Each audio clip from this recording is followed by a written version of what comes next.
Tenth के mathematics में chapter हो गया दो चर वाला रैखिक समीकरण युग्म, a pair of linear equations in two variables. पाठ 58 है। इसके बाद उदाहरण के बाद लास्ट एक्सरसाइज है। तो ये इक्वेशन जो है तुम लोगों का लास्ट, मतलब इसी टाइप का इक्वेशन सब पूछता है 5 नंबर वाला या 3 नंबर वाला में। तो पहला इक्वेशन है 2x प्लस 3y बराबर 13। इसको समीकरण 1 मानो। दूसरा है 5x माइनस 4y माइनस 2, ये समीकरण 2। इसमें किसी विधि का वर्णन नहीं है, इसलिए इसको हम एक से अधिक विधि से बतला देते हैं। इसमें पहली विधि, कौन सा विधि अपनाओगे? विधि तो तुमको लुप्तीकरण पढ़े हो, तो लोग प्रतिस्थापन पढ़े हो और वज्र गुणन विधि पढ़े हो। 3 तरह में से किसी भी तरीका को अपना सकते हो। तो चलो इसको हम पहले लुप्तीकरण विधि से बनाते हैं। तो पहली विधि हो गया लुप्तीकरण विधि।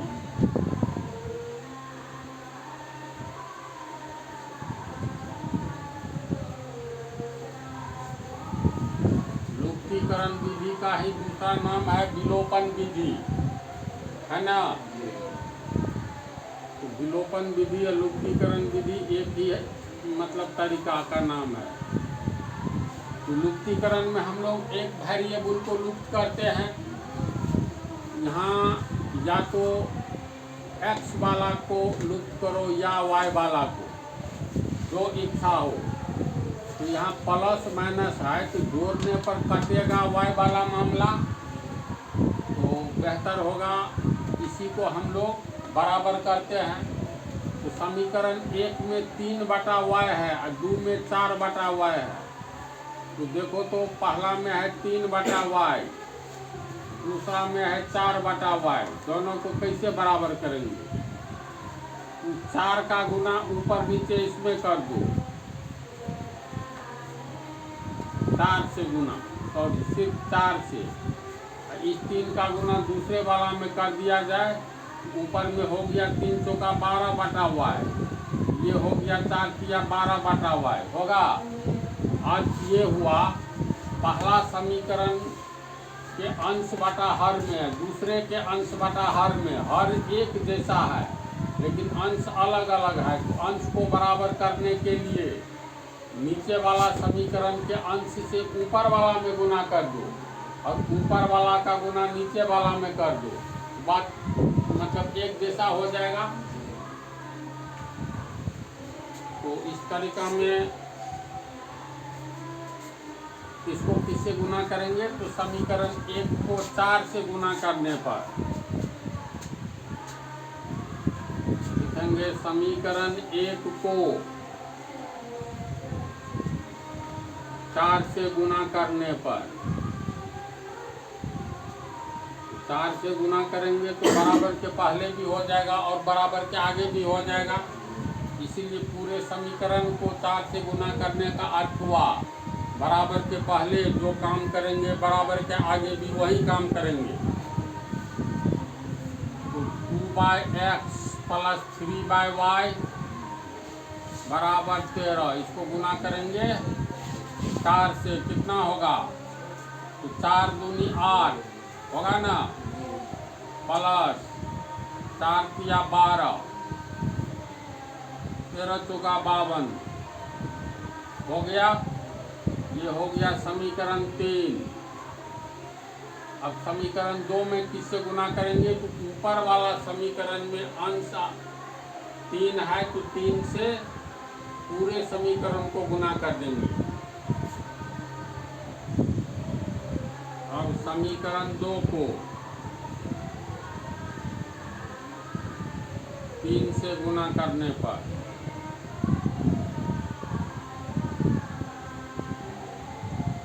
समीकरण 2 है 5x माइनस बाय वाई बराबर -2। 3 से गुना करेंगे तो ये हो गया 3 पंचे 15 बटा x माइनस 3 चौका 12 बटा y बराबर -6 होगा। ये हो गया समीकरण, ये 3 है ना,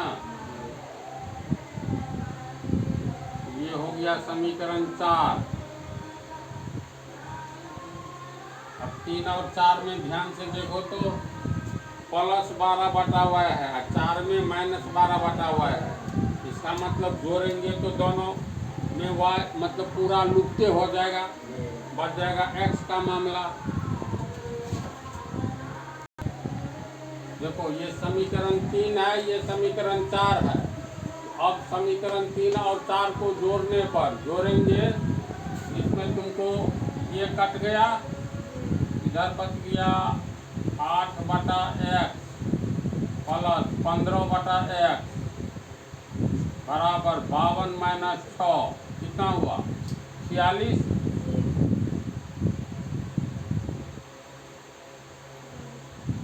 x का लघुत्तम x होगा ना। ये 8 जोड़ 15 बराबर 46। 8 और 15 23 हुआ, और 23 बटा x बराबर 46। अब क्या करोगे, तीसरा गुना भी कर सकते हो। अगर नहीं करेंगे तो दूसरा तरीका, x को ऊपर लाना है तो बराबर के पहले जो काम करेंगे बराबर के आगे भी काम करेंगे। तो एक बराबर के पहले उलट दो तो बराबर के आगे भी उलट दो। इसको उल्टेंगे तो ये हो गया x बटा 23, ये 46 बटा 1 है ना, तो 1 बटा 46।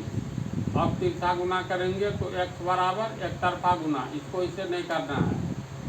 23 से 23 बटा 46, 23 से 23, 23 दूनी 46, इसलिए x बराबर 1 बटा 2 आया, है ना।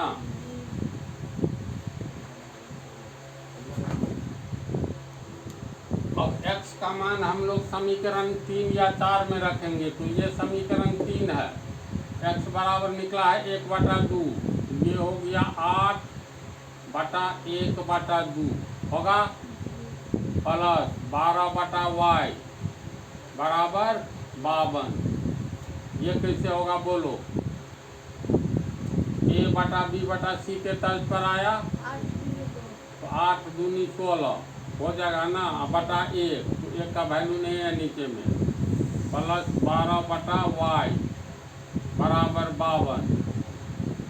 इसके बाद 12 बटा y को रखेंगे, प्लस 16 को आगे ले जाएंगे तो -16 होगा, तो 52 - 16 कितना हुआ 36 होगा।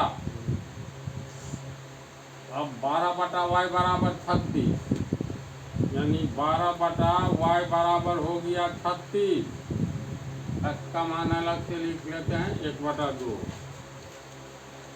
तो इसमें भी यही करेंगे, उलट देंगे, ये कितना हो गया, उल्टेंगे तो y ऊपर चला गया, 12 आ गया नीचे, इसको उल्टेंगे 36 बटा 1 तो 1 बटा 36 होगा, और y बराबर 12 का 12 बटा 36, 12 का 12, 12 तिया 36 बराबर 1 बटा 3। इसलिए x बराबर आया 1 बटा 2 एवं y बराबर 1 बटा 3। तो ये लुप्तीकरण से हुआ, यही हो गया आंसर। इसके बाद लुप्तीकरण के अलावा प्रतिस्थापन विधि से भी बतला देते हैं। इसमें अगली विधि है प्रतिस्थापन विधि, और तीसरी विधि से बतलाएंगे। ये मिला जुला करके प्रतिस्थापन विधि ही होगा, तो ये दोनों विधि अगले पार्ट में बतला देंगे।